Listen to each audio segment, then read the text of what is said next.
एक बार नारद जी और गरुण जी दोनों को अपने ऊपर अभिमान हो गया कि हमसे बड़ा कोई भक्त नहीं है। तो ठाकुर जी ने आज्ञा की श्वेत द्वीप घूम के आओ और वहां के भक्तों का दर्शन करके आओ। जब नारद जी और गरुण जी पहुंचे तो वहां इन्होंने क्या देखा? राधा वल्लभ लाल जी मंदिर में विराजमान हैं। महादेव सुंदर आरती उतार रहे हैं। कार्तिकेय जी और श्री गणपति जी सुंदर भोग सामग्री उठा उठा करके ला रहे हैं। पार्वती जी सुंदर सामग्री सिद्ध कर रही हैं और लाखों की तादाद में वैष्णव खड़े होकर के राधा वल्लभ जी का दर्शन कर रहे हैं। जैसे ही आरती पूरी हुई, आरती के बाद कपाट बंद हुए। कपाट बंद होते ही जितने दर्शनार्थी थे सब मूर्छित होकर गिर पड़े। केवल दो खड़े रह गए। कौन? नारद जी और गरुण जी।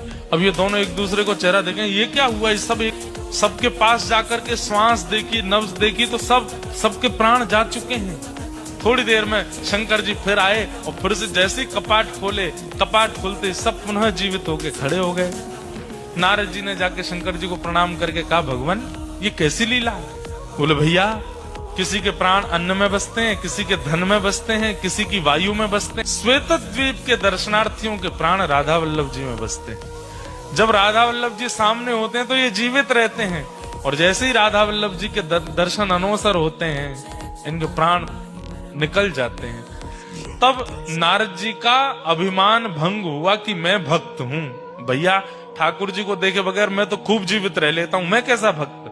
भक्त तो ये हैं जो ठाकुर जी को देखे बिना एक क्षण रह ही नहीं पाते, जीवित ही नहीं रहते।